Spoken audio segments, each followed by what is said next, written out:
Өргөс авсан мэт нэг л өдөр бид боловсролын системийг тэр чигээр нь өөрчилж чадахгүй. Гэсэн хэдий ч бид алхамаар баг багаар гэрэл рүү явж байна. Гэгээн Монгол подкастын шинэхэн дугаар хүрэхэд бэлэн боллоо. Хөтлөгч миний би Оюн Туяа. Энэ удаагийн зочноор докторант, судлаач, тод мөн дээрээс нь багш хүрэлцэн ирсэн байгаа. Сайн байна уу та? Сайн байна. За бас нэвтрүүлэг үзэж байгаа үзэгчтэй бас өдрийн мэндийг хүргэе.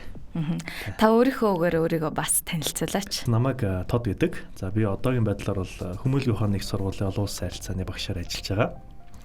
Яг нөгөө олон улсын харилцаа гэхээр одоо энэ нэвтрүүлэг үзэж байгаа хүмүүст нэг төр засгийн л юм хийдэг нөхөр байна да гэж бодогдож магадгүй. Ер нь бол миний судалгааны сэдэв бол голцоо бол эдийн засаг. Тэ мөнгө санхүү ер нь энэ байлуутай шаашаа. Тэм зүйлийн талаар ер нь голцоо судалгаа хийдэг. Шийдэл хайсан боловсролын ирээдүй гэж байгаа. Тэгээ энэ талаар ер нь дэлгэрэнгүй ярина.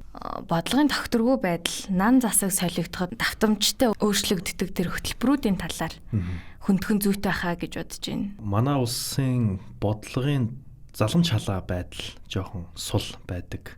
За ер нь бол яг энэ боловсролтой ч холбоотой холбоогүй ч ер нь улс төрийн дотоод болон гадаад бодлогын орчин бол өөрөө айгүй тийм заламж халаа сайн байх нь улс орны тогтвортой хөгжил үндэс болдог. Бид нар нөгөө ойлгохдоо ер нь бол яг энийг одоо ард иргэдийн төвшөнд, хэвлэл мэдээллийн төвшөнд, улс орны төвшөнд бол манай улсын бодлогын байдал бол заламж байдал жоохон сул байдаг гэдгийг бол бүгдээрээ мэдж байгаа. Яалтч байна бол үнэ. Гэхдээ бол яг энийг нарийн сайн судлаад үзэхээр яг зарим үзэгчид бас магадгүй энэтэй санал нэгдэх ч бас нэгдэхгүй ч байх. Энэ бол ихэвчлэн дандаа ардчилсан институцийн орнууд тулгамддаг асуудал байдаг. Учир нь юу вэ гэхээр улс орнуудын хувьд бол ялангуяа шинэ залуу ардчилсан орны хувьд. За би шинэ залуу гэж тодтогч байгаа шалтгаан юу вэ гэхээр манай улсын хувьд бол бид нар 1990 оны одоо үндсэндээ нөгөө 89 оны 12 сарын 10-нд манай Монголын ардчилсан холбоо улс төрийн өсвөлэн зарлаад 90 оны 3 сарын донд улс төрийн товчоо огцроод 92 оны 1 сарын 13-нд манагч байгаа. Одоо ардчилсан үндс хуулиа батлаад явлаа штэ. Ингэж үндс хууль боловсруулад явж байхдаа үндсэндээ бол манай улс яг ямар байх ёстой юм бэ гэдгийг боловсруулахдаа бид нар нэг тийм ардчилсан байх, иргэнийг одоо хүлээн зөвшөөрдөг, иргэний оролцоотой нийгмийг бүрдүүлэх хүмүүнлэг ардчилсан нийгмийг тогтцлооё гэж хуулиа боловсруулж ирсэн. 92 оноос хойш тоолоод үзэх юм бол яг 32 жил, 33 жил байгаа да. 33 жил гэдэг бол хүний амьдралын хувьд бол их урт хугацаа. Жаач та бараг хөгшрөх хугацаа. Улс орны хөгжлийн хувьд бол энэ нүд эрэмхэл хугацаа. Улс орны хувьд бол манай улсын төр улсын түүхийг судлаад үзэх юм бол хэдэн мянган жил байгаа. Энэний хажууд 30 жил гэдэг бол маш богино хугацаа. Тэгэхээр энийг юу гэж нэрлэдэг вэ гэх юм бол дэлхийн улс орнууд бол үнийг залуу ардчилсан орнууд гэж тодорхойлдог. Залуухан ардчилсан орнууд. Ардчил тогтоод нэг үеийг ч үзээгүй шүү дээ хүний амьдралын хувьд бол нэг үеийг ч үзээгүй байгаа. Бид нар тэгэхээр үнийг бол хараад байж байгаа. Тэгэхээр дэлхийн улс орнуудыг ингээд судлаад аваад үзэх юм бол залуу ардчилсан орнуудын дийлэнх нь энэ бодлогын заламжгүй байдалтай яг ингээд ноцтолтоод байж идэг. Тэгэхээр манай орны хувьд бол манай ард түмэн бол интернетээр ойлгохдоо ста төр засаг арчаагүй байна. 126 ста муу байна. Тэ энэ бол одоо ерөөсөө энэ төрийн арчаагүй байдалтай холбоотой гэж ойлгодог боловч яг дэлхийн улс орнуудыг буюу бид нар хилд аваад өнгийгөө тарах юм бол ер нь бол айгүй олноороо тийм байдалд ингээд шигдчихэд байж байгаа. Тэгээ яг боловсролын хувьд аваад үзэх юм бол ер нь манай үзэгчид бас өөрсдөө айгүй анзаарч ирсэн. Одоо анзаарчиж байгаа бах. Намайг баг байхад нэг ингэж заадаг байсан чинь дүүгээ харсан чинь шал өөрөөр зааж шít. Одоо хүүхдийнхаа хичээлийг хийх гээд үзэж чи хүүхдийнхаа хичээлийг барахгүй шít чинь. Тэгэхээр энэ өөрөө юг харуулж байна гэхээр манай боловсролын хувьд бас дагаад тогтворгүй байдал нь хүртэл боловсрол дээр ингээд илрээд яваад байгааг энийг илэрлэн дээр үүсээд байгаа юм. Тэгээ мэдээч яг улс орны хувьд бол яг ингээд тогтворгүй байгаа нь өөр ардчилсан институцтэй аягүй холбоотой. Учир нь юу гэх юм бол энийг үзэгчид мэдж байгаа. Сонгуулийн циклд их баригддаг.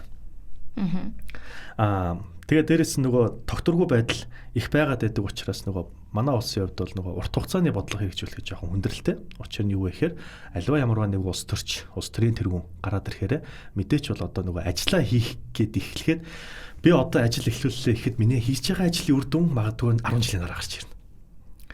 Энэ ажлыг би зөвөр эхлүүлсэн гэдэг нэр авах гэдэг. Тэгээ уул нь бол яг нэг талаараа бол эн чинь бас өөрөө хийсэн ажлынхаа үр шимийг хүртээд миний хийсэн ажлын үр шим бусад хүмүүст энэ чинь бас те нүр нөлөө өгж байгааг хармаар болно байгаад байдаг. Гэтэл яг үндэ нөгөө циклтэй баригдаад ер нь бол богино хугацааны хөтөлбөр хэрэгжүүлсэн зүгээр юм байна гэсэн бодол төр буучаад эхэлдэг. 1-2 жилийн хугацаанд үр дүн өгөх боломжтой зүйлүүдийг хараад эхэлнэ. Одоо жишээлх юм бол хоёулаа боловсролын яамны сайд болоод гараад ирлээ гэж бодъё л доо. Тэргүүн сайд дэд сайд хоёулаа гараад ирлээ гэж бодъё. Энэ тохиолдолд хоёулаа уул нь хөрх юмс сэтгэл санааных сэтгэл зүрхийнхаа болонд бол нэг юм эх орныхоо боловсролын чадамжийг хөгжүүлээ. Манай улсын бас иргэд боловсролтой байг, зөв байг гэдэг байдалтай гарч ирнэ дээ. Тэгэхээр мэдээч богино хугацааны бодлого хэрэгжүүлсэн ч бас зөв болж эхэлнэ. Бодоод үзэхээр ер нь юуг өөрчлөх вэ? Номоо сайжлаа. Сурагчийг сайжруулах хэрэгтэй юм байна. Контент хий. Намайг баг байхад гахаа авдар гэдэг нэг өвчин гараад. Тийм бай. Бид нар нэг баахан теле хичээл үзлээ. За энэ бол үндсэндээ манай Монгол улс бол түүхэнд анх удаага дэлгэцээр сурч эхэлсэн үе гэдэг. Дараа нь ковид гараад бид нар онлайн хичээлтэй болсон шүү дээ. Тэгсэн. Тэрнтэй адилхан одоо үндсэндээ бол боловсролын тогтолцооны хувьд бол бид нар ийм богино хугацааны бодлого хэрэгжүүлэхээс аргагүй байдал орж эхэлдэг. Номоо солио, контент хичээлтэй болж эхлэе. Өөр бас юу байж болох вэ? Тэр зүйлүүд рүү аяанда орж эхэлнэ гэсэн. Багшийн цалин малин гээл эхлэн шүү дээ. Энэ бас асуудал юм байна гэдэг л. Тэгэхээр тийм учраас энэ асуудлууд үүсээд байдаг. За мөн дээрэс нь одоо манай бодлогын заламж халаа байдлаас болж ямар асуудлууд их үүсдэг вэ гэх юм бол нам засгийн одоо эрхэнд гарч байгаа хүмүүс дараагийн өөрийнхөө нөгөө намаа гаргаж ирэхин тулд өмнөх намынхаа бодлогыг муулж эхэлнэ. Эдний нам засаг барьж байгаа хугацаанд улс төрийг улстай ингэж самарч хаялаа. Улс орны бодлогыг ингэж самардуулж өнгөрлөө. Бид нар ч гэсэн өнөөдөр улс орноо хамгаалахын тулд бид нар тэмцмээр байгаа гэдэг. Хуучин намын хийсэн алдаатай бодлогын үр шимийг бид нар хүртлээ энэ гэдэг хэлдэг. Тэгэхээр энэс болоод ямар асуудал үүсдэг вэ гэхээр нийгэмд манай улс төр ёстой муу юм байна. Манай улс төрчид ёстой идэж угаал гэж идэм байна. Ер нь ингэж эхэлдэг. Тэгэхээр энэ бол үндсэндээ нийгэмд буюу нөгөө төр төмний төлөө зүтгэж байгаа хүмүүсийн нэр хүндийг бас их харлуулах гэдэг. Уул нь бол яг бид нар бол 126 гэдээ үзэхээр энэ 126-ыг л мяалал байгаа шүү дээ. Гэтэл яг үндэ бас үнэхээр зарим нэгтэй хамт ажиллаад үзэхээр үнэхээр зарим нэг нь бас нэг энийг нэг ингэж нэг гайгүй болгочих юмсан, нэг тэгчих юмсан гэсэн бас хандлага заримд нь байдаг юм шиг байгаа. Ер нь хараад байгаа тий. Байдаг боловч дарагдаад идэв юм шүү дээ. Байдаг боловч нөгөө нэг уул нь яг ингэ сайхан хийхээр л нөгөө хэд нийлж байгаа л наа чи идэж уудаг муудаг төрөөс тэр бовд ингэ цоллуулаад эхлээд байдаг юм шиг байгаа. Тэгэхээр энэ дээр бас яалтч нэг зарим зүйл дээр бид харах хэрэгтэй. Гэхдээ бас магадгүй үзэгчдэд бодол төрөх бах. Хэрэв үнэхээр тийм олон муу улсууд байдаг юм бол ямар улсууд байдаг юм бэ гэсэн асуулт гарч ирэх бах. Магадгүй тэрэнд нь бол одоо манай Монгол бол нэгт ялч урна. Украин бас тийм. Олон намтай. Олон намын тогтолцоотой учраас бодлогын хувьд бас залгамж байдал алдагдах гад байдаг. Ерөнхийлөгч нь солигдохороо улсынхаа гадаад бодлого бүхэлд нь өөрчилдөг хандлагатай Украин бол. Тийм онцлогтой. Энээс болоод Украины ард түмэнд айгүй их одоо дарамт үсгдэг. За Киргиз бас адилхан. Төв Азийн улс бас л адилхан нөгөө олон намтай байдаг. Нэг нам гарч ирээд өмнөх нам засгийнхаа бодлогыг шүүмжилж эхэлдэг, дарж эхэлдэг. Одоо шууд цуцалдаг, өөрийнхөө бодлогоо гаргаж эхэлдэг. Өөрийнхөө бодлогоо гаргаж ирэхдээ одоо манай л намын барьж байгаа бодлого бол туйлын зөв, ард түмэн энэ замаар явах юм бол сайхан хөгжин, энүүгээр л явъя. Эдний намчтай одоо тэгээд бүтэхгүй гаруудтаа гэдэг ч юм уу. Иймэрхүү байдлаар үүсгдэг. За бүр дэлхийн аюул улс орн дэмжлэгчнүүд ер нь бол байна. За энэ зөвхөн миний л харсан үнцэг шүү. За одоо нэг нам гарч ирээд боловсролын системийг дахиад эхнээс нь хөтөлбөрөд хэрэгжүүлээ явж байгаа шүү дээ. Тэрийг нь за үнэхээр яг энэ зөв юм байна. Энэ айгүй олон эрдэмтэн докторуудтай хийсэн одоо энэ цаашаа явах системээ гэ дараачийн гарч ирж байгаа намдаа уламжлуулаа зүгээр өгч болтгүй юм уу? Тэ. Яг энэ бол ерөөсөө тэгэл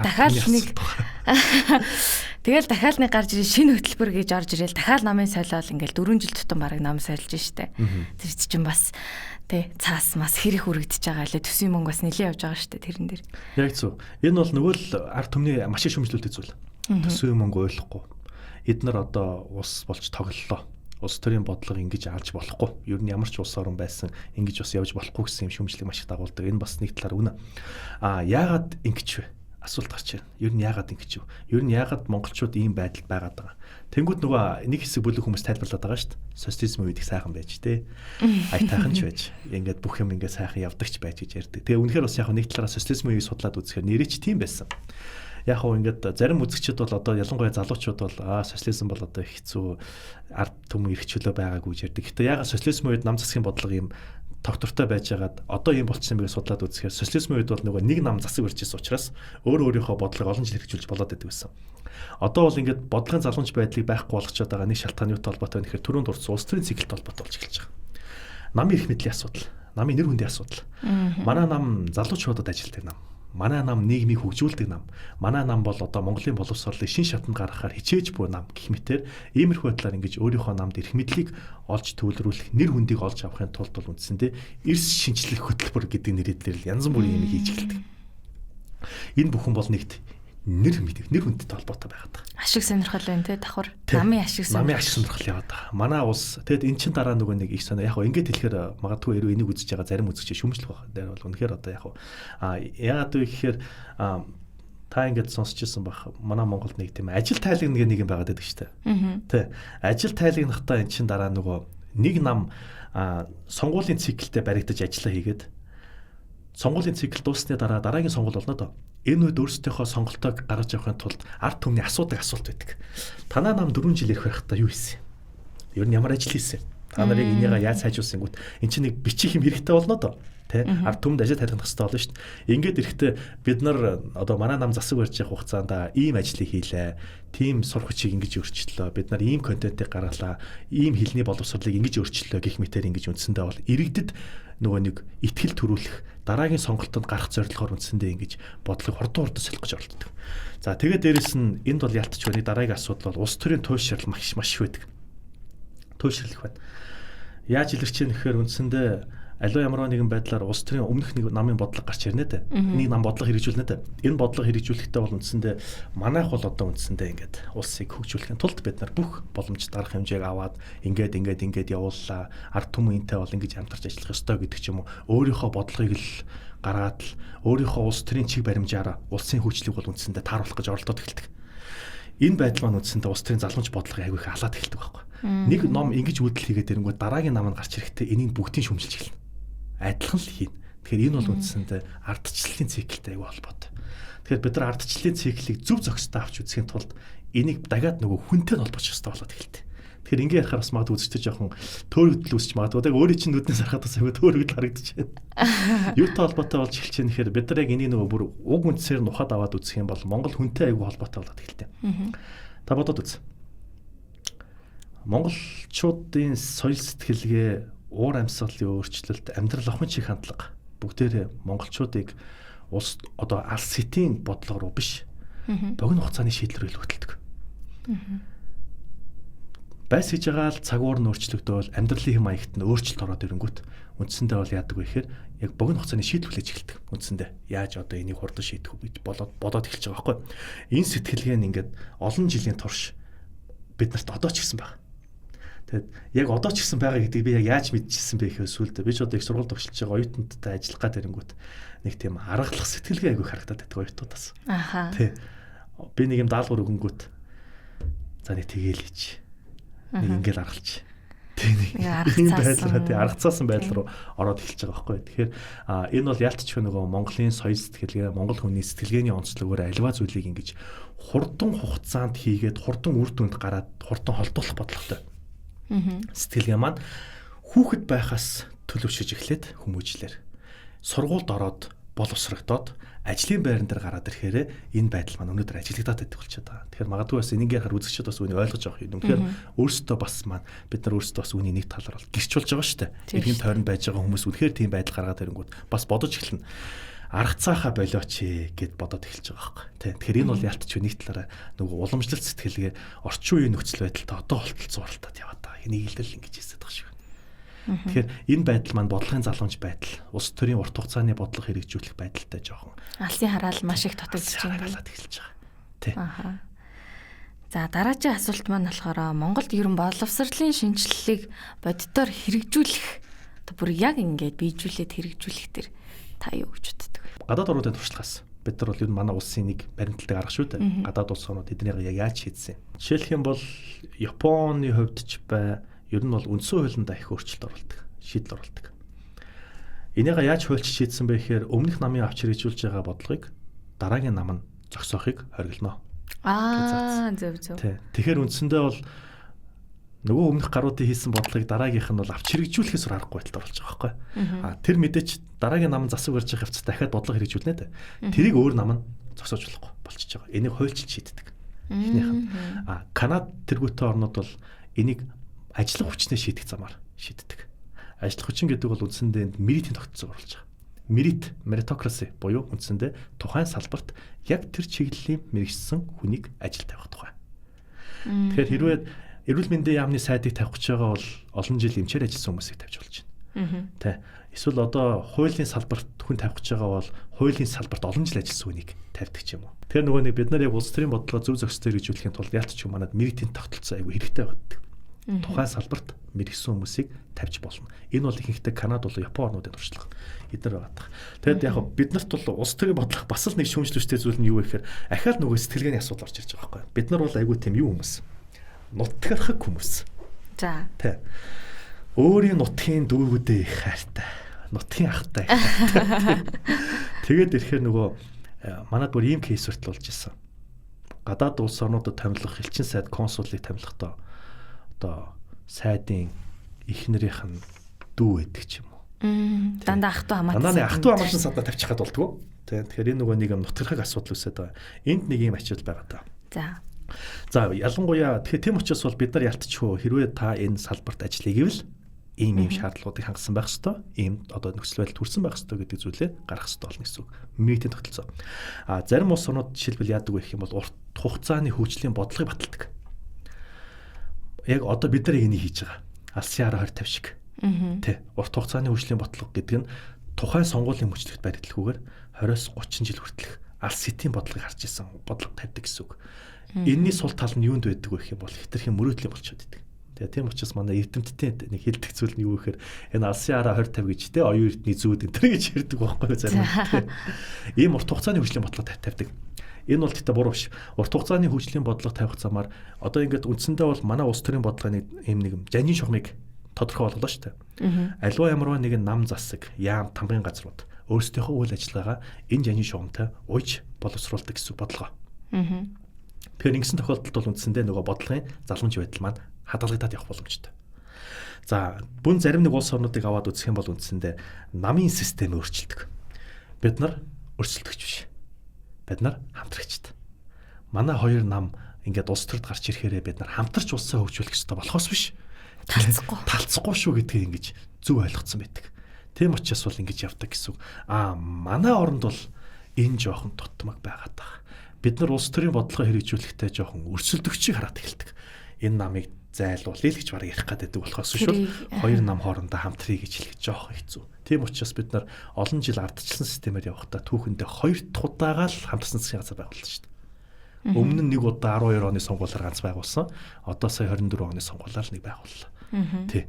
Тэгээ ер нь бол үндсэндээ манай улсад бол яг энэ зүйлүүд бас жоохон хэрэгтэй байгаа байх. Тий. Ийм байдалтай байна. Тэгвэл одоо дараачийн асуулт маань болохоор ялтчгүй сурагчид руугаа чиглэсэн, оюутан сурагч нартаа чиглэсэн. За бид нар мэдээж суралцж байгаа юм чинь яг энийг дагаад үүрэг хариуцлага маш сайн ирж байгаа гэдгийг нь ойлгох үднэс. Энэ өстой зөв асуулт байна. Бид нар ингээд нөгөө бодлого шүүмжлээд байгаа шүү дээ. Бодлого шүүмжлэл нам мамын асуудал яриад ер нь боловсролын хөтөлбөр дээр бид нар яагаад ач холбогдол ингээд гоё явж чадахгүй байна. Яагаад та нар одоо те нөгөө 10 жилийн хүүхдтэй бага ангийн хүүхдийн үлгэрийн нөгөө нэг сурагчийг уншихаар ямар толгой хагалж алдаг ч гэнэ те иймэрхүү байдал руу орж ирээд байгаа. Энэ бас яг нэг талаараа энэ өөрөө нөгөө сурагчид бас үнийг бас яах хэрэгтэй. Төл талаас харах хэрэгтэй бид нар асуудлыг харахтаа. Ер нь бол бид нар яг орчин цагийн хүн төрөлхтний маш өрмөц үед амьдарч байгаа. Тэ. Маш их дижиталчлагдсан, технологичсон, хиймэл оюуханчсан, интернетчсэн ийм үед бид нар амьдарч байгаа. Энэ үед яг нөгөө нөхдүүдийн боловсруулж байгаа бодлого маань энэ амьдрал дээр бууж чадж гэнэ үү гэдэг маань дахиад асуудал гарч ирдэг гэсэн. Яг гоо зөвхөн хоёулаа жоохон түүх ухаад үзье л да. Монгол хүүхдүүдийн сурах арга барилыг жоохон түүхээс нь судлаад үзье. Ер нь яг Монгол хүүхдийн сурах арга барилыг ямар вэ? Бид нар тэгтээ бас нөгөө нэг төрөнд дурдсан гадаад орнуудын туршлагыг судалж байгаа ч гэсэн бас нэг талаараа Монгол хүний идеологийг алдаг одоо оргидуулчихгүй. Монгол хүний суралцах арга барил, Монгол хүний идеолог, Монгол хүүхдийн сэтгэлийн онцлог юу юм бэ? Судлах хэрэгтэй болно. Энийг нэг жоохон түүхээ ингээд ухаад үзэх юм бол бид нар бол анх Монголд бол ер нь сургууль гэдэг зүйл бол анх нөгөө шарын нөгөө датсан хий дээр л анх эхэлж илаа шүү дээ. Хүүхдүүдийг суулгаж яагаад ном заа. Монгол ном одоо бурхны ном. Тэгээ заангут нөхдүүд бол үндсэндээ шууд чэйжлэн гэсэн үг. Чэйжлээ л. Дараа нь 20 дугаар зуун гарч ирээд бол үндсэндээ бид нарт нөгөө хамгийн анхны баг сургуулиудыг байгуулад эхлэв штэ. Баг сургууль дунд анги нарыг гараад ирэнгүүт бас л томьёо өгөөл чэйжлүүлээ л. Дараа нь ер нь арай нэг цаг хугацаа наашлагдаад Монголд ингээд ерөнхий боловсрол бүрэн тогтоод 1940 он гараад Монгол улсын их сургууль байгуулагдаад их сургуулиудын систем рүү орж ирээд сургалтын боловсрол нь бас л чэйжлүүлээ л. Онол чэйжлүүлээ, философи чэйжлүүлээ, түүх чэйжлүүлээ ингээл эхэлнэ.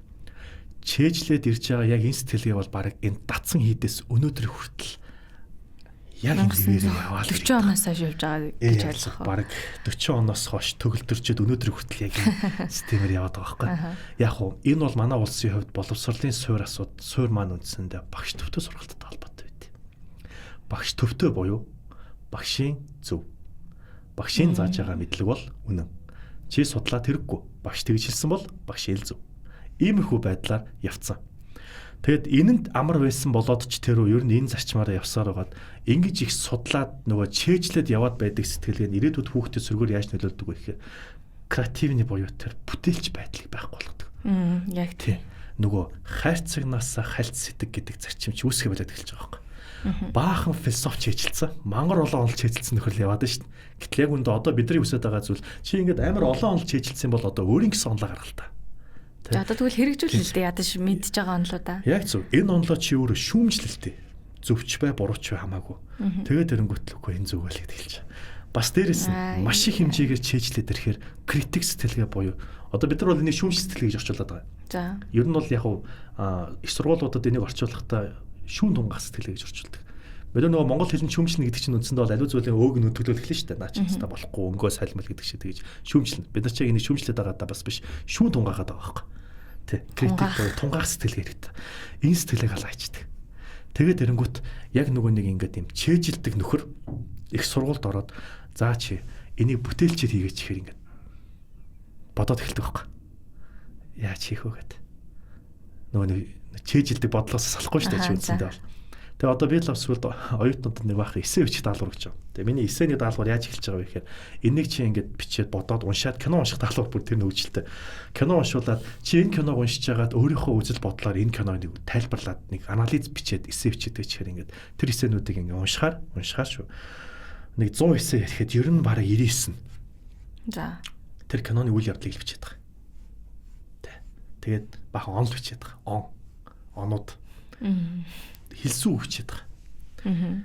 Тэгэхээр үндсэндээ энэ юу харуулж байна гэхээр манай боловсрол бол үндсэндээ чэйжилдэг зарчим дээр явсаар байгаа. Хүүхдүүдийг тэгээд өөрчлөө хайцсан. Энэ хүмүүс төгсөөд ажлын байран дээр гарахаараа бас л нэг юм чэйжилдэг гарууд гарч ирж байгаа байхгүй. Тийм. Намхан маршиг хүмүүс гэж байгаа. Намхан маршиг хүмүүс болж байгаа. Ингээд нөгөө би амар бүтээлч байж чадахгүйгаас болоод ч юм уу эсвэл би амар им креатив юм шүүн тунгаах сэтгэлгээтэй байж чадахгүй болоод ирэнгүүт бол үндсэндээ нөгөө дарга хардаг. Дарганараа ингээд хардаг. Удирдлагатай хардаг. Лидертэй захирагдаад эхэлж байгаа. Манай лидер ийм байгаа, тэ манай дарга ийм гэдэг нэг ийм зарчим руугаа хүмүүсийн хөтлөөд ирдэг. Энэ байдлаас үүдээд нөгөө пялданах, долгонох гэдэг зарчмууд араас нь үүсэт гараад ирж байгаа. Энээс болоод нөгөө яг чи Викторийн та Викторийн одоо ярьж байгаа нөгөө боловсролын бодлого муугаас болоод нийгэмдэр ингээд бүхэлдээ ингээд ийм сонин нөхцөл байдал үүсэт эхэлсэн. Гэхдээ бол яг одоо сүүлийн үед би түрүү хэлсэн шүү дээ. Бид нар өвөрмөц нийгэмд амьдарч байгаа учраас бид нар нөгөө хуучин бол намайг баг байхад бол чи номол унш. Нөгөө бидний хувьд бол номол байлаа шүү дээ. Интернет байхгүй. Бид нар чинь жоохон байхдаа нөгөө Nokia-га бариад тэнд интернет гэдэг чинь бол алс солын харагддаг гэсэн. Юу үзээд байгаагаа ч ойлгохгүй үе байжсэн. Тэгтэл одоо залуучууд юм биш болсон. Хүүхдүүд юу гэж яриад байгаа вэ гэхээр нэг талаараа хэдийн ингээд нөгөө технологичдсан ирүүд амьдарч байгаа учраас нөгөө маш олон контентууд, видеонууд, маш олон төрлийн нөгөө бусад хүмүүсийн үзэл баримтлалыг ингээд уншаад судлаад ирэнгүүт энэ хүмүүс нэг юм креатив сэтгэл үүсч эхэлчихсэн байхгүй. За. Маш гой сэтгэл үүсч эхэлчихсэн. Хараад зүйлийг зөв шүүмжилдэг. Аливаа зүйлийг хараад зөвөр дүгндэг. Ийм байдал руу орж эхэлчихсэн. Эхэлж байна. Одоо ер нь ингээд хараад тахад гэтэл нэг эвгүй нөхцөл байдал үүсэж байгаа. Энэ нь юу вэ гэхээр бид нар бол үндсэндээ нэг юм яг хүмүүс одоо ингээд энийг ярихаар бас үзэгчд бас жоохон сайн наалтахгүй байх л та. Юу вэ гэхээр бид нар нэг юм технологиор одоо удирдуулсан нэг юм нийгэм рүү орж ирж байгаа шүү. Одоо тэр нь юу хэлж байгаа вэ гэхээр та ер нь дундад 100 гэж сонсч ирсэн үү? Мэдлэг яах вэ? Харанхуй гэж сонсч ирсэн үү? Сонсч ирсэн. Dark. Тэ харанхуй гэдэг нь юу хэлж байгаа вэ гэхээр нэг өдөр Roman Pop одоо нэг өдөр яасан юм бүү мэд босч ирээд чимаар 1300 онд ч та. Сатан дэлхий дээр буухта хар муурын хэлбэрээр идэм гээ хэлсэн чинь бүгдээрээ хар муураа халаад эхлэхгүй годомжинд байгаа. Хөөж мөгөөд хар муур бол мууяр болоо эхэлчихгүй. Энэ хүмүүс гайхчихсан бах энэ ягаад хар муур мууяр байт юм бол гээд тэр энэ бол үндсэндээ энтэй холбоотой байсан. Эмэгтэйчүүдийг бас алаад эхлэхгүй. Хэрвээ энэ эмэгтэй хүн бол шулан байсан, шулмын зангад орсон. Хэрвээ энэ хүнийг дүүжил, хэрвээ үхэх юм бол хүн байсан юм байна, амьд байх юм бол шулан байсан юм байна гэдэгт эхэлж байгаа. Бүх нийгмийн үйл явдлуудыг үндсэнд нь бурхнаар тайлбарладаг байсан. Энийг дэлхийн түүхэнд Dark Age буюу харанхуй үе гэж нэрлэдэг. Бид нар технологийн үед хэтэрхий ингээд хөгжөөд, технологитой хэтэрхий ойртоод ирэнгүүт одоогийн залуучууд буцаад Dark Age рүү орж иж тайлбарлаад байгаа. Яагаад гэх юм бол бид нар хиймэл оюун ухаанд ингээд хит автсан оюутнуудын бүтээл сэтгэлгээ ахаад устдаад эхэлж байгаа нэг зүйл нь юун дээр илэрч байгаа вэ гэхээр ChatGPT шиг, Gemini шиг AI-тай хэтэрхийх ажиллаад чи сурах шаардлагагүй болоод эхэлж байгаа байхгүй. Чи зүгээр даалгавар AI-аар хийлгэж. Ингээд эсэвч даалгавар, эсэвч яах AI-аар хийлгэж. Гэрийн даалгавар өгөөдөрөнгөт гэрийн даалгаврыг яах AI-аар хийлгэж. Буюу нөгөө боловсрал гэдэг зүйл маань 20 дугаар зуунд үлдээд чийжилдэг мэжилдэг маань 20 дугаар зуунд үлдээд тэгээд технологи 92 рүү ороод ирэнгүүт бид нар химэл оюун ухаанаар өдөрт болоод эхэлж байгаа шиг байна. Технологи одоо үндсэндээ манай Монгол боловсрал гэдэг зүйл бол Монгол AI шиг болоод эхэлж байгаа шиг. Тэг. Ингээд AI-аар хэтэрхий судлуулад AI ингээд хүүхдүүдэд бол үндсэндээ тоог нь бодож өгч байна. Орчуулгыг хийгээд өгч байна. Эсэгийг нь бичээд өгч байна. Тэ өөр юу байж болох вэ? Хичээлийн ингээд хийгээд эхэлж байгаа. Эннээс болоод нөгөө хүүхдүүдэд маань заа тэгээд сураа яах. Шалгалтаа хүртэл яар хэлэгдэг болж байна. Тэгж яагаад бүр надад барьж байгаа шүү дээ. Чиний хайхтар. Ингээд би компьютероор платформоор авч байгаа байхгүй юу? За. Скриншот хийж аваад AI-аар оруулчих байгаа байхгүй юу? Тэгээд ингээд зөв хариу найл юм бэ гэд. Тэнгүүт AI нь уншаад боломжит хариулуудыг ингээд процесс гаргаад өгч. Тэнгүүт тэрийг нь дуулчих. Тэгэл эрэнгүүт нөгөө нөхдөд чинь гигүнд бүгдээр онц аваад л. Тэгэл ямар нэгэн байдлаар даалгавар өнгөт гигүнд бүгдээр амар лаг академик бичлэл хийж мийгээд л. Бүр 100% аваад байна. 100% аваад. Энд ямар асуудал үүсэж байгаа үндсэндээ бол AI-аар ингээд удирдуулсан баг тэ AI-аар бүтээл сэтгэлгээгээ даруулсан, шүүн тунгаах сэтгэлгээгээ даруулсан бүр нэг юм хараар итдэг, харанхуугаар хөтлөгддөг иймэрхүү нөхцөл байдал руу ороод эхэлж байгаа шиг байна. Энийг баг зарим судлаач нар энийг ажиглагдаад эхэлсэн судалгааны ажил хийгээд тайлбарлахдаа 21-р зууны харанхуй одоо ирж байна гэж тайлбарлаад байгаа. Тэгэхээр бид нар одоо яах ёстой вэ гэхээр AI-ыг зохистой хэрэглээрөө баг хөтлөх ёстой биш байгаа. Энийг хоёулаа боловсрлоор дэмжих ёстой юм шиг болоод эхэлж байгаа шиг байна. Одоо боловсрлыг ингээд бодлого хэрэгжүүлээд аваад ирэх гэхээр энд AI хэрэглэх, химэл оюун ухаан ашиглах, техник технологийн дэвшлиг ашиглах, интернет ч ихтэй холбоотой юм баг байхгүй. Яагаад гэвэл бид нар боловсролын бодлого гаргахдаа богино хугацааны цикл баригддаг.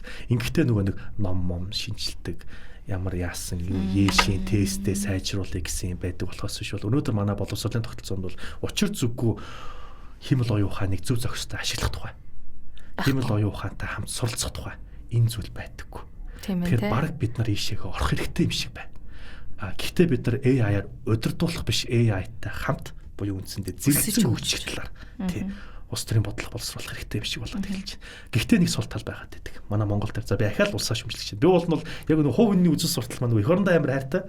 Тэрийг шүмжлэх жоохон дургу. Гэхдээ яг зөв шүмжлээд үзэхэд ямар асуудал үүсэж байгаа вэ гэхээр нөгөө нэг залуучууд руу чиглэсэн бодлого манай улс ер нь хийдгүй шин. Та нэг анзаарч ирсэн үү? Анзаарч байгаа. Одоо хүртэл. Тэ одоо ингээд наад захын жишээ юу гэх юм бол хэрвээ бид нар ингээд сонгуулийн мөрийн хөтөлбөр уншин штэ. Хамгийн ихний хэсэг нь тэтгэр нэмэх гэж байна. Тэ. Дараагийн хэсэг нь аваад үзэнгүүт халамжаа нэмэгдүүлнэ гэж хэлдэг. Ахмадуудын эрүүл мэндийг сайжруулна гэж хэлдэг. Ахмадуудаа чиглэсэн ийм бодлого явуулна гэж хэлдэг. Энэ яагаад тийм байд юм болов? Учир нь юу гэх юм бол альва улс төрийн нам сонгуульд гарахын тулд хамгийн их сонгуул өгж байгаа бүлгийг судалдаг. Тэр нь дандаа өндөр наснууд буюу эдгээр насны хүмүүс их байгаад байдаг. Эдгээр наснаас өндөр насны хүмүүс. Тийм учраас улс төрчид юу гэж ойлгож байгаа вэ гэхээр эднэр лөө чиглэсэн бодлого сайн гэж төгөлөх юм бол бидэрт саналаа сайн өгөх юм байна. Залуучууд угаасаа сонгуульд нэг ордоггүй учраас эднийг дэмжсэн бодлого хэрэгжүүлэх нь үндсэндээ бол хэрэггүй юм байна гэсэн асуудал руу эхэлж байгаа байхгүй. Тийм учраас бол үндсэндээ нөгөө нэгд манай улс төр жоохон ахмадуудын сайхан байдал дээр илүү тулгуурсан. Тэгээд нөгөө хэрвээ та юу би одоо хүмүүсээс асуухад ингээд жил болгон ямар нэгэн байдлаар нөгөө нэг хорооны ахмадуудыг цуглуулад юм хийж байгааг ер нь та анзаардаг байнга штэ чи тий. Сонгуул болгоноор. Тий, сонгуул болгоноор хийдэг жил болгон одоо тухайн тойргоо сонгогдсон нэр дэвшигч нар голцоо дандаа хорооны ахмадуудаа зориулж ямар нэг урлагийн тоглолт энэ хийгээд эхэлдэг. Энэ болгон ч нь бол үндсэндээ манай улс төрийн бодлого бол дандаа ахмадууд руу чиглэсэн бодлого хийлгэж гээд байдаг. Тий. Энэ тохиолдолд хоёулаа залуучуудын боловсрал ярина гэдэг бол хэцүү асуудал болж эхэлж байгаа. Үнэхээр бас хөсрө хаягдсан залуучууд хаягдчихж байгаа байхгүй. Тий. Тэгээд дээрэс нь за бүр дижитал технологи яриад ч хэрэггүй болж ирнэ. Ягаад гэх юм бол манай улс төрт бодлого боловсруулагч нар дийлийнхэн дандаа 40-с дээшнийхэн байгаад байдаг. Эдгээр хүмүүсээс орчин үеийн технологичсон хэмэл оюун ухаан дээр тулгуурсан боловсролын бодлого гаргана гэдэг бол баг боломжгүй болж эхэлж байгаа гэсэн үг. Тий. Тийм учраас бид нар яах ёстой болж эхэлж байгаа вэ гэдэг асуудал ихэ гарч ирж байна шүү дээ. Тий. Тэгэхээр бид нар яах ёстой болж эхэлж байна вэ гэхээр үндсэндээ бид нар хүүхдүүдтэйг харьцах ёстой болно гэсэн үг. За чи ингээд ер нь юу сурмаар байна. Тэр чинь бас хэрүүлж хэлж бас мэдэхгүй шүү дээ, тий. Тэгэхээр бид нар хүүхдүүдийг яг юу илүү судалж байна, хүүхдүүд илүү сонирхол хаашаа байна буюу хүүхдээ илүү нөгөө одоо идеологи талаас нь судлаад ингээд энэ хүүхдүүд магадгүй ийм зүйлийг сурах хэрэгтэй юм байна, ийм зүйлийг сурмаар юм байна. Угаасаа орчин үеийн боловсролын чиг хандлагууд ийм байгаа учраас бид нар техник технологид асуусан бодлого гаргах хэрэгтэй юм байна гэдэг зүйлээр явгууд энэ маань хэтэрхий урт хугацааных байгаа дэрэнгүүт сонгуулийн циклтэй баригдаад дээрээс нь нөгөө богино хугацааны шийдэлтэй тулгуурлаад ирэнгүүт ишийг нэх ордог. Тийм учраас орчин цагийн нөгөө барууны тэ одоо өндөр хөгжилтэй орнуудын бодлого боловсролын төвшин энд яваад манайх болонгууд нөгөө нэг юм ирээд эхэлж байгаа гэсэн үг. Ягаад гэвэл бид нар нөгөө чэйжилтэг дээр үнэлсэн. Манай улс төрийн бодлого хэрвээ манай боловсролын систем ийм байлаа шүү дээ. Социализм гараад бид нар бараг 2010 хүртэл Орос школ дээр тулгуулж яваа заадаг байсан. Тэ. Орос школ буюу одоо үндсэндээ бол нөгөө хатуу арга. Социалист. Тэ. Манай багшийн хэл дэрсэлсэн алдартай байдаг. Монгол хүүхдийн толгой бөксөндөө байдаг. Тийм учраас монгол хүүхдийг сайн зодвол сайн сурна гэж боддог. Энэ системээс 2010 он гараад ирэнгүүт бид нар үндсэндээ барууны боловсрол буюу Кембрижийн боловсролыг Монголд оруулж ирсэн. Англи хэл сайн сурахын тулд ингээд ийм байх хэрэгтэй юм аа гэж. Тэгээ тийм учраас бид нар хүүхдүүдийн боловсролыг хөгжүүлэхдээ нэгт hard skill буюу нөгөө чэйжилтэг нь бол хэвээр юм. Soft skill буюу хүнтэй ярилцах, ойлголцох, хүндлэх, хайрлах, энэрх сэтгэлгээ энийг оруулж ирж байгаа. Одоо бид нар skill оруулж ирэх хэрэгтэй биш үү гадах. Захим skill. Захим skill-ийг оруулж ирэхдээ баг интернет буюу дижитал технологитой хамт суралцсан. Бити энэ хүүхээр будаа хэдүүлэх гэдэг байдлаар сурах хэрэгтэй юм шиг байгаадах шиг байна.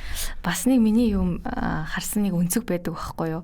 Одоо soft skill дээр инэрэнгүү тэг угаасаа на hard skill цээжлэнгээ сурцсан хүмүүс чинь тэр яаж юмыг тунгааж бодох юм бэ? Тунгааж бодох юм байхгүй. Хүнтэй одоо нөгөө зөөлөн инэрэнгүү харьцах талаар тийм юм ур чадвар байхгүй учраас бас нэг жоохон юу байгаад байгаа юм шиг санагддээ надад ийм хатуу яваад байгаа юм шиг санагддээ. Яг зөв. Тэгэхээр нөгөө бас манай заншил орж ирнэ л дээ. Нөгөө буруу сүхэд мохоо үзүүнээс хатуу гэдэг үг ахаал орж ирнэ. Тэрнтэй адилхан хүүхдийг ингээд хэтэрхийх ингээд чангалаал ингээл ирэхээр нөгөө нэг тэр хүүхд чинь ингээд чи hard skill-ийн тултал нь хөгжүүлээл ирэнгүүт тэр хүүхд чинь нөгөө soft skill байхгүй учраас одоо яг энийг хоёлаа бас их англиар яриад жоохон буруу баг. Hard skill буюу одоо үндсэндээ үндсэн ур чадвар. Soft skill буюу одоо сэтгэлгээний ур чадвар. Тий. Оюуны одоо сэтгэлийн ур чадвар гэх юм уу да. Энэ сэтгэлийн ур чадвар хүүхдүүдэд байхгүй болоод ирэнгүүт нөгөө нэг бусдыг жоохон инэрхгүй байх, төдийлө хайрлахгүй байх хандлага харагдана. Тэгэхээр нөгөө манай Монгол хүүхд хүмүүжүүлэх ёс заншил руугаа эргээд орох хэрэгтэй болно гэсэн үг. Манай хүүхд хүмүүжүүлэх ёс заншил бол нөгөө түрүүнд дурдсан толгой нь бөксөндөө байдаг гэдэг зарчим ахаад орж ирж байгаа учраас намайг л баг байхад бол нөгөө зоддог боловсрол бол манад байлаа шүү дээ. Бид нар яг нөгөө барууны сэтгэлээр буюу одоо бол манай нэг юм судлаач Төмөрбаатар байлсан алдарт үгээдэг 1990 оноос хойш төрсэн хүүхдүүд бол Улаанбаатар хотын 4-р үеийн ирээд. Энэ 2000 оноос хойш төрж байгаа хүүхдүүд ч би андуурчлаа уучлаарай. 2000 оноос хойш төрж байгаа хүүхдүүд бол Улаанбаатар хотод 4-р үеийн ирээд. Энэ хүүхдүүд бол нүүдэлч юм биш. Энэ хүүхдүүдийн сэтгэлгээ, амьдрах орчин, хэм маяг нүүдэлч юм биш. Би бол сүүлийн нүүдэлч гэдэг. 90 оноос хойш төрсэн хүмүүс учраас бид нар бол сүүлийн нүүдэлчд. Нүүдэлчин сэтгэлгээтэйгээ байгаад байгаа. Энэ хүүхдүүд юм биш. Тийм учраас энэ хүүхдүүдтэй одоо бид нар зоддог, нүддэг, жанчдаг аргаар биш. Жохон ярилцах аргаар. Тий. Илүү нэг чи яг энийг юу гэж бодож байна те ингээ хүүхдээс бол бодол асуудаг байлаа шүү дээ бид нар ч наваа бага байхдаа хүүхд юугаа мэддэ наа чи том хүний үгэнд орчлохгүй гэх. Тэгээ том хүний үгэнд оролц чи ер нь хийм энэ гэл яагаад байгаа юм гэл хэлдэг ус. Одоо бол тийм биш. Бодлыг нь асуудаг, ярилцдаг те байдаг. Тэгээ дээрээс нь бид нар энийг ахаал хоёлаа боловсрол хөндөг хэрэгтэй болно. Боловсролоор дамжуулж энийг олох хэрэгтэй. Амьтантай хамт амьдруулах хэрэгтэй гэж тайлбарлаад байгаа. Одоо ингээд жишээлбэл хүүхдийг бага наснаас нь муур нохой шуутай хамт байлгаад ирэнгүү тэр чинь нөгөө амьтнаа хайрлна, амьтнаа хоол өгнө, амьтнаа тижээн ингээд ирэнгүүт нөгөө үндсэндээ гэрийн нөхцөлд бол нөгөө хайрлах сэтгэлгээнд суралцж эхэлж байгаа байхгүй ур чадварт. Тий. Ингээд бага багаар яваад ирэнгүүт хүн хүнийгээ хайрладаг болно, хүн хүнтэйгээ зөгцдөг болно, хүн хүнийгээ ойлгодог болно. Ингээд эхэлж байгаа. Бид нар бол Манайд баг багт бол тийм байгаагүй шүү дээ. Оч тоглол дуугууваа, чипт яагаад өдөөс олон юм яриад байгаа ямар олон хүүхдээ алий дуугууваа энэ гэдэг хэлдэг байсан бол одоо бол хүүхдүүдтэй тэгж харьцаж баг болохгүй болж эхэлж байна. Ойлгодог байх. Тэгэхгүй бол хүүхдүүд чинь эмо дээрээ бүр эмо ороод ингээд ярилцах дургу болоод аав ээжтэйг ойлцох дургу болоод сүултээ баг гэр бүлээ үзэн ядаад ийм гэж юу байсан болоод эхэлж байгаа байхгүй. Тэгэхээр үндсэндээ бол бид нар яах ёстой болж байна гэхээр бид хоёулынгийнх нь яриа нэгтгэж сэдв болох нь боловсролын асуудлыг хөндөх хэрэгтэй. Гэхдээ гэрийн боловсролыг хөндөх хэрэгтэй болж эхэлж байна гэсэн үг. Тий. Ар гэрийн боловсрол буюу аав ээжийн суурь хүмүүжлэг. Аав ээжийн суурь хүмүүжил маань хүүхдийг зодох жанж болдохтой бус голцоо ярилцдаг. Түүнийг ойлгодог. Хүүхдийн сэтгэлийг ойлгодог. Хүүхдийн сэтгэлийг ойлгодог байх нь хэд хэдэн давуу талыг үүсгэнэ. Энэ юу вэ гэхээр энэ хүүхдийн байгалаас заяасан өгөгдлийг хэдүүл олж харна гэсэн үг. Магадгүй одоо төрж байгаа хүүхд маань одоо бүр байгалаасаа юм гар дүн ивтэй тэр хүүхд маш мундаг урлаач хүүхд байж болно шин. Тэнгүүд шууд юу адیں те ингээд өөр мэрэгжил олгочдаг юм. Яг энэ байдлыг бол би их сургуулийн эсэлтэндээ сууж байхдаа их олон удаа анзаарч ирсэн. Тэгээ бүр энийг бүр хэрэг аав ээж нар үзэж байгаа бол бүр хэлмээр санагдаад байдаг болчихсон. Юу вэ гэхээр нэг юм кейс болж байгаа хгүй. Би эсэлтэндээ суужлаа. Нэг хүүхэд орж ирээд хөөх аха би ингээд IT-гаар сурмаар байна. Би өст амарлаг IT болмоор байна гэл. За али яш оноо чи харъя. За чи яш нэгдэ тэт он авсан байна, яш тэт он авсан байна. Өө чи IT-ийн шаардлага хангасан байна. Чи IT-гаар сурч болох юм байна. Тэгээд ч манай IT-г анги дүүрэг байгаа. Чи болно. Бөөн баяр болж байгаа байхгүй. За би өст IT-гаар сурах юм байна. За би маргааш ээжиг авъя дээрээ тэгээд бүртгүүлээ гэл тэгж байгаа. За тий. Ээж нэрлээ. Ээж нь орж ирэнгүүт. Юу IT? Чи барилгын инженер бол. Барилгын инженер стога анги. Барилгын инженерд оруулчихж байгаа байхгүй. Бүр бод жишээ тий. Тий, яг бод жишээ. Тэгтлийн холын жишээ биш шүү дээ. Өнгөрсөн жилийн жишээ шүү дээ. Тий. Яг энийг харангуут тэр хүүхдээ нүдэнд байсан тэр галт цог, тэр өстой лаг мотивац, тэр ирч хүч. Барилгын инженер гэдэг үгийг сонсоод хувийн эргөө өгөөд тэгээд нөгөө юу авч байгаа шүү дээ. Нөгөө эрхэм бичиг аваад тэгээд барилгын инженер гэдэг бичсэн. Ингээд тэр хүүхдийн итэд мандат аваад байхгүй болж байгаа. Байхгүй болж байгаа. Ингээд байхгүй болж байгаа. Тэр хүүхд бол сайн сурахгүй. Би бол шууд батгаатай ял. Тэр хүүхд бол хүсээгүй мэрэгчлэрээ сурж байгаа учраас хэцүү. Тийм учраас магадгүй эцэг эхүүд ингээд үзэж байгаа бол яалтч одоо магадгүй та эмч байж болно. Та инженер байсан байж болно. Та маш мундаг одоо юу гэдэг те судлаач байсан байж болно. Гэхдээ таны хүүхэд таны замаар замдах хэрэг албагүй шүү дээ. Тэ таны хүүхэд өөрийн гэсэн байгалаас яасан өгөгдөлтэй, потенциалтай, ийм одоо арга барилтай тэр арга барилыг нь хүүхдтэйгээ сайн ярилцаж тэрийг нь илрүүлж гаргаж ирснийхаа дараа магадгүй дараагийн мэрэгжил сонгох ажлууд ингээ орох хэрэгтэй. Тийм учраас хүнийг баг байхаас нь эхлээд зөв төлөвшүүлээд тэрх нь өөрөө алс хэтэд хувь хүний төвшөнд, гэр бүлийн төвшөнд, нийгмийн төвшөнд, улс орны төвшөнд үнийг бол ингэж авах гол хүчин зүйл байдаг. Тийм учраас барууны боловсролуудын нэг онцлог юу вэ гэхээр хүүхэд байхаас хүн болоогүй байхаас хүүхэд болох багасаа хүлэг болох манаас гэж боловсролыг дэмжих шаардлага гарч ирдэг гэсэн үг тийм. Одоо сурагч төвтэй боловсролын систем хэрэгжүүлж эхэлж байна л гэж байгаа. За тэгвэл сурагч төвтэй боловсролын систем нь яг өөрөө юу юм бол? За энийг бол боловсролын тогтолцоонд бол уран ангийн систем гэж нэрлэдэг байгаа. Уран анги буюу багшил заагаал яваад байдаг биш. Үндсэндээ сурагч дээр тулгуурлая. Сурагчид бие биенээсээ суралцъя. Багш ч хүртэл сурагчаас суралцъя. Зарчим өсч орж ирж байгаа. За ингээд эренгүүт энэ маш олон сорилттой тулгарч байна үнэхээр. За энэ тэгвэл хэрэгжиж байна уу яг? Энэ хэрэгжих гэж үзэж байгаа. Аха. Сорилт нь байгаа учраас хэцүү байгаа. Тэр сорилт нь юу вэ гэхээр нөгөө нэг чэйжилдэг гарууд чинь ингээд чэйжилдэг зарчим нь бид нарт гай болоод байна ялтчихв. Эхний асуудал нь чэйжлэхээ одоо хэлэх гээд байна шүү дээ. Чи битээ чэйжлэх гэж хичээ. Чи ойлгох гэж хичээ. Чи ойлгоод энийгээ бусдад тайлбарлах гэж хичээ гэдэг юм руу оруулах гад үзээд байгаа байхгүй. Тэгээд уран ангийн зарчим үүсгэхдээ хүүхдүүд бие биенээсээ суралцахын тулд одоо нөгөө алдарт аргууд байгаа шүү дээ. Багийн ажиллагаа, дүр тоглох арга гэсэн ийм сургалтын аргуудыг ашиглаж эхэлнэ. За тэгээд тоглоомын аргыг бас ашиглаж үзнэ. За ингээд хүүхдүүдийн гол тоглоом өгөөд тэгээд энийг чинь бага ангиас оюутнууд хүртэл тоглоно шүү дээ. Тэгээд тоглоом ихээр нөгөө үзэгчд ойлгохдоо нөгөө үг таад шатар таам шиг манайхан битээ бодоорой. Яг тоглоомын аргууд ихээр нөгөө үндсэндээ нөгөө асуулт хариултын тоглоом хийж байгаа байхгүй. За. Тэ нөгөө кейс өгөөд буюу одоо нөгөө кейс гэдэг одоо факт өгөөд болсон процесс өгөөд энийг та нар уншаад дүн шинжилгээ хийгээд хоорондоо ярилцаад асуудлыг илрүүлэх тухай иймэрхүү аргуудыг хийлгэж эхэлдэг. Ер нь хэцүү юм байна. Энэ бол нэлээд сорилтод болгоно. Учир нь юу вэ гэхээр орчин үеийн хүүхдүүдэд нэг юм онцлог байна. Ганцаараа байх их дуртай болчих. Өөрөө өөртөөгөө цайг өнгөрөх их дуртай болчих. Олонтой нэг ярилцах хүсэлгүй болчих. Тэгээд нэг юм ганцаараа байдаг юм тий өөрийгөө мэдэрч байгаа шүү дээ. Би амарлаг юм би ийм хүн гэжсэн хүүхэд чинь 10 үнэтэй нэг багт оруулчихгод баахан ганцаар өөр өөртөө харьцдаг гаруудыг багт оруулчихгод нөгөөдөө харьцагцуулаад эхэлж байгаа байхгүй. Өөстөө ингээд нэг ярих хэцүү, ойлголцох хэцүү. Одоо манай дараагийн үед харилцааны ур чадвар амар дутагдсан юм шүү дээ. Харилцааны ур чадварын асуудал болоод эхэлж байгаа. Нөгөө ганцаараа байгаа сурцсан гаруудыг баг болгоод оруулаад ирсэн чинь нөгөө хэд нь хоорондоо ингээд харьцаж чадахгүй, ойлголцож чадахгүй, баг болж чадахгүй ингээд ороод ирэнгүүт нөгөө уруу ангийн систем чинь дахиад асуудалтай болоод эхэлж байгаа. Тэр бид нар нөгөө сорилттой байна. Гэхдээ бид нар бууж өгөхгүй. Тэ бид нар энэ үргэлжлүүлээл явна.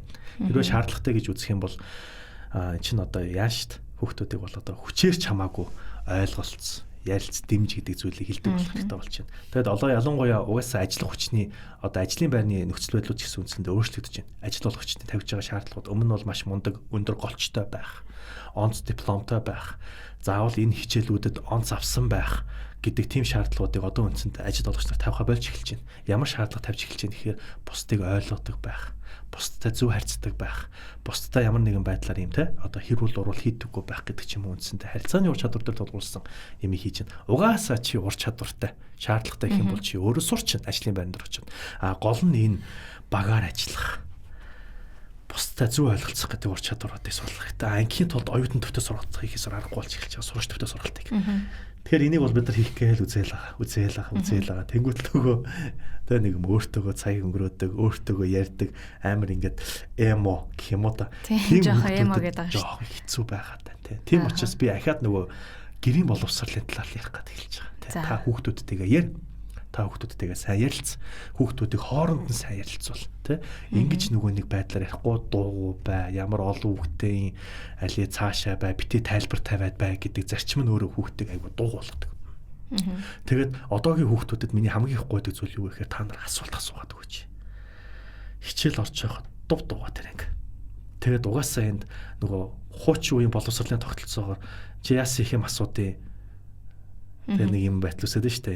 Энийг өөрөө сурч байхад яа дэ мэддгүй юм аашаа. Эсвэл хүүхдүүд ингээд хүүхдүүд юм асуухаар ингээд нөгөө зарим нэг ингээд юм асууж штэ. Тэнгүүл өстой мэ чи мэддгүй юм уу? Пүүх яхаараа энэ мэддгүй юм. Энийг мэдэж яахгүй хаа хийж хаа өөрөө явж исэн гэдэг ийм байдлаа нөгөө хүүхдэд ихтгэлгүй байдлыг бий болгочдөг. Тэгэд нэг юм ганцаардмал дуугу өөртөөгөө ярьдаг, өөртөөгөө цагийг өнгөрөөгөө сурцсан тийм хүмүүс их сургалт орж ирж байгаа. Энэ хүмүүсийг эвдэн гэдэг ажил одоо бид нар өндөр бууж ирдэг гэсэн ярилц. Тэгээд одоо жишээлх юм бол хэрвээ яг уу ингээд тэгэхээр би хүүхдүүдэд бас шүмжлэмэргүй байна л да. Ер нь бол хүүхдүүдэд бас шүмжлэмэргүй байна. Ер нь бол их найзгүй болоод эхэлж байгаа одоо хүүхдүүд. Сошиалар их хөвчлээ харьцаал нэг дүр бүтээгээл харьцаад байна гэсэн шүү дээ. Хүүхдүүдийн хувьд бол үндсэндээ интернетээр харьцах нь илүү амар, уулзаж харьцах нь их гоё биш, чухал биш, нэг чадахгүй байдаг. Илүү нэг тийм ганцаараа байх. Тэгээд одоо жишээ нь бидний хувьд бол ингээд оюутан байна гэдэг чинь үндсэндээ фракцлдаг байгаа шүү дээ. Найзуудаараа ингээд 10 мараараа нийлж байгаа, 20 мараараа нийлж байгаа л ингээд дундаа ундаа гойлж мойлаад л. Бид нар чи оюутан байхдаа мөнгө байхгүй, ангийнхаа хүүхдүүд хоорондоо мөнгөө нийлүүлж байгаад орцонд зүссэн талах илгийн угш авч байгаад ингээд ангаараа орцсон талах гэдэг сууж ялаа шүү дээ. Тэ одоогийн оюутнууд бол тийм биш. Тийм ингээд ганцаараа байдаг, найзгүй. Одоо 4-р курсын хүүхдүүд 4 жил хамт сурчаад ангийнхныгаа танихгүй шүү дээ. Нэрийг мэдэхгүй шүү дээ. Би энэ хүүхдийг ингээд би энэ харсан царай гэхдээ манай анги гэдэг би мэдэхгүй ингээд би энэ хүүхдийг харж байгаа. Энэн дээр бас нэг юм хэлмээр ээ. Ирээдүйд хин болохоо мэдэхгүй шүү дээ. Тэгэхээр найзтай байна, танилтай байна. Танилтай бол талын чинээ гэдэг шиг яг тэрийг жоох ойлгохгүй байгаа юм шиг надад санагдаад байна шүү дээ. Магадгүй. Тийм ч бах ялтчихгүй. Тийм учраас нөгөө энийг бид нар одоо даван туулахын тулд хүүхдүүдтэйгээ сайн ярилцдаг, ойлголцдог байх хэрэгтэй. Гэр бүлийн төвшөнд энэ оновчтой байх хэрэгтэй, хүүхдүүдтэйгээ ярилцдаг байх хэрэгтэй. Сургууль дээр ороод боловсролын бодлогын төвшөнд хүртэл энэ бас айгүй зүв байх хэрэгтэй. Хүүхдүүдийн гоё креатив даалгаврууд, бүтээлч даалгавар, тунгаах сэтгэлгээний даалгавруудыг өгөх хэрэгтэй. Тийм. Та ирээдүгээ хардаг байх хэрэгтэй. Одоо хүүхдүүдээс миний зорилго гэдэг эсээ авахд тэлэгтэй бичдэг юм. Би сургуулаа төгснө гэж бичдэг. Гэхдээ төгсөөд яах? Дараа нь яах? 10 жилийн дараа чи хаана байх? 20 жилийн дараа чи хаана байх? Энийг мэддэг. Тэгээд ингээд окей. Дараа нь бодлогын төвшөнд дахиад аваад үзэнгүүт их сургуулийн төвшөнд амьдрал дээрээ гараад яг яах? Ингээд асуудууд үүсгдэг. Тэгээд амьдрал дээрээ гараад ингээд чи яг юу гэж тэгэхээр боддог. Та явж ятл нэг юм болно доо. Ажил нэг сайхан байдал хөлнө. Миний ирээдүйд тэгээд зурагдсан байх уу, бурхан зурцсан байх гэж яриад эхэлдэг байхгүй. Тэгэхээр бид нар бол яалтч вэ? Нэг бодлоготой холбож тайлбарлахаас аргагүй байдал орж эхэлнэ. Гэтэ ер нь нэг энэ дэр үзэгчд бас энийг ойлгох хэрэгтэй. Зөвхөн энэ нэг бодлого гол асуудал байгаад байгаа юм биш шүү дээ. Айгүй олон хүчин зүйлүүд байгаад байгаа. Эдгээрийн зөвхөн нэг нь бодлого байгаад байгаа. Гэтэ энэ хүчин зүйл маань маш том нөлөө их бүхий хүчин зүйл байгаад байгаа. Тийм учраас энэ бодлого маань өөр аюул мундаг байх ёстой. Гэтэл энэ бодлогот маань толомдож байгаа асуудлууд нь заламж байдал байхгүй байх. Бодлого маань өөрөө сонгуулийн буюу ардсан циклд хитэх автгадаг.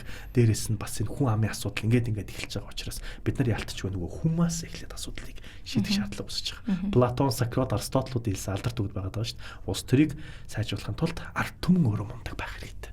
Ямар ард түмэн байна? Яг тийм л төрцөс байж гаддаг. Тийм учраас ард түмэн маань өөрөө аюу одоо мундаг байх. За яг мундаг байдаггүй юм а гэхэд ядаж жоохон аливаа зүйлд наануу цаануутай байдаг байх шаардлага. Тунгааж өөрсдийнхөө эргцүүлээсээ л тий.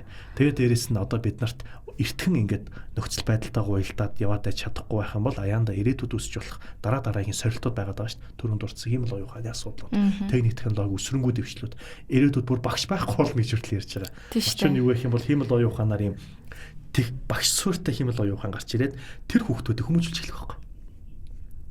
Гэтэл хиймэл оюуханыг бүрэн ойлгоогүй, таньж чадаагүй ийм одоо хүмүүс ингээд гараад ирэнгүүт нөгөө тэнд нэг юм хиймэл оюухан багш игээд өөрийнх нь хүүхдүүдэд хичээл ороод байна гэхэр чи нэг юм сонио шүү. Бид нар бол ChatGPT-г хиймэл оюухан гэж ойлгоод байгаа шүү дээ. Үндсэндээ бол тийм. Яг чиний хувьд хиймэл оюухан гэж юу гэхээр миний хувьд бол ChatGPT-г хиймэл оюухан гэж тайлбарлаад байдаг. Энэ нөгөө сэтгэлгээ маань ингээд урагшлаад ирэхээр багш идэг хиймэл оюухан гарч ирээ. Тэр нь өөрийнх нь хүүхдүүдэд мэдлэг заагаад байна гэхээр итгэхгүй болоод эхэлж байгаа байхгүй. Тий. Нэг ийм байдал үүсээд эхэлнэ. Тийм учраас нөгөө тэнгэрийн юм шиг санагдал явчих. Ийм технологийн хөгжлүүд нөгөө энэ бол одоо фантаз биш болсон. Буюу уран зохиол биш болсон. Яг үнэхээр нөгөө ойрын 10 жилийн хугацаанд, магадгүй 15 жилийн хугацаанд бодит болох байгаа учраас бид нар бол ялтчгүй энд бэлдэх бас шаардлага гарч ирж байгаа. Тий. Тэгэхээр бид нар бол одоо баг хиймэл оюуханыг танин мэдэж тэрнтэйгээ хоршин хамтарч хамтдаа суралцах, хамтдаа хөгжих одоо байдалд эрт хүрэхгүй бол нөхрөөр л даалгавраа хийгээл нөхрөөр ажиллаа хийлгээд яваад байх юм бол ингээд хэцүү байдал үүснэ гэсэн. Тэгэхээр та бүхэн ярих гэдэг боловсрал гэдэг зүйл бол доороос эхлээд дээш хүртэл бүх төвшний асуудал байна. Ер нь тий. Бидний нэвтрүүлгийн урилгыг хүлээн авч хүрэлцэн ирсэнд маш их баярлалаа. Тэг үнэхээр сайхан яриа өрнүүллээ. Бас маш их баярлалаа. Гэгэн Монгол подкастын өнөөдрийн дугаар энэ хүрээд өндөрлөж байна. Та бидэнтэй холбогдохыг хүсвэл доорх дугаараар холбогдорой.